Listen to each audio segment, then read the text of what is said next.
തൃശൂർ വെള്ളിക്കുളങ്ങര അമ്പനോളിയിൽ വീട്ടുമുറ്റത്തെത്തിയ കാട്ടാന വാഴകൃഷി നശിപ്പിച്ചു. അമ്പനോളി കൃഷർ പരിസരത്തുള്ള പോട്ടക്കാരൻ ഗോവിന്ദന്റെ വീട്ടുമുറ്റത്തുള്ള വാഴകളാണ് കാട്ടാന നശിപ്പിച്ചത്. ഇന്ന് പുലർച്ചെയായിരുന്നു സംഭവം. വാഴകൾ നശിപ്പിച്ചതിന് ശേഷം സമീപത്തെ പറമ്പിലേക്ക് കയറിയ ആന അവിടെ തന്നെ ഉണ്ടായിരുന്ന പ്ലാവിലെ ചക്കകളും തിന്നേർത്തു.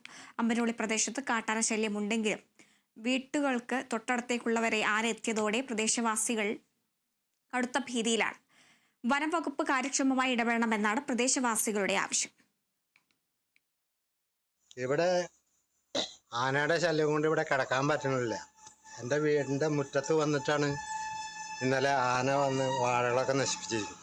അടുത്തുള്ള പറമ്പിലും വന്ന് ആന വാഴ നശിപ്പിച്ചിട്ടുണ്ട്. ആനയും പുലിയും പന്നിയും എല്ലാ മൃഗങ്ങളും വരുന്നുണ്ട്.